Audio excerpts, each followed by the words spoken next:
आप हमारे पीछे का ये जो नज़ारा देख रहे होंगे, जहाँ पे सिर्फ आपको बालू का एक टीला दिखाई दे रहा है, ग्राउंड दिखाई दे रहा है जिसमें सिर्फ बालू ही बालू है। तो मैं आपको बता दूं कि आज मैं आया हुआ हूं गंगा जी की तलहटी में। गंगा जी का जो ये मैदान है, यहाँ पे जब बारिश के बाद में एक तरीके से पानी का जब स्तर कम हो जाता है, जल का स्तर कम हो जाता है, उस समय पे यहाँ पे आप अगर देखेंगे तो कुछ ऐसा ही नज़ारा होता है।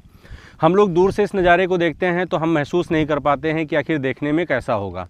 लेकिन जब भी आप इसमें आएंगे और यहाँ पे विज़िट करेंगे तो आपको बहुत सारी चीज़ें ऐसी दिखेंगी जो पहले ना तो कभी आपने देखी होंगी और ना ही कभी आपने महसूस की होंगी।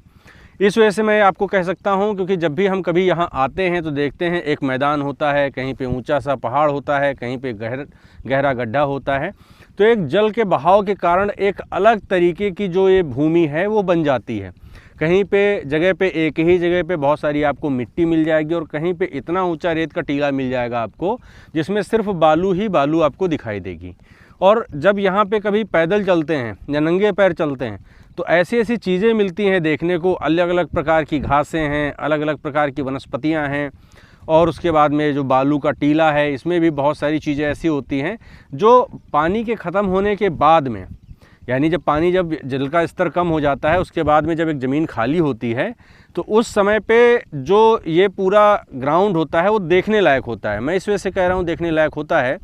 क्योंकि यहाँ पे बहुत सारी चीज़ें ऐसी देखने को मिलती हैं जो जल स्तर घटने के बाद सिर्फ यहाँ पे ही मिल सकती हैं और आप बाहर कहीं भी इसको देख नहीं सकते हैं। तो अगर आपको ये मेरे पीछे का सारा नज़ारा दिखाई दे रहा होगा तो आप ये भी देख रहे होंगे कि इस समय पे यानी दोपहर के समय पे जो रेत है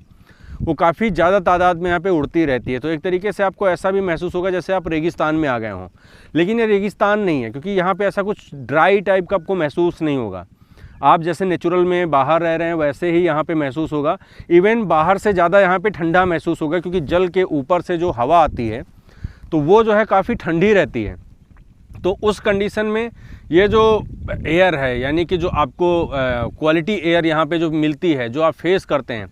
वो बहुत ही इनक्रेडिबल होती है और बहुत ही अच्छा महसूस होता है। तो आप इस वीडियो में बताइएगा मुझे कि आपको मुझे पीछे का पूरा ओवरव्यू मेरे और ये वीडियो आपको कैसा लगा, कमेंट में ज़रूर बताइएगा।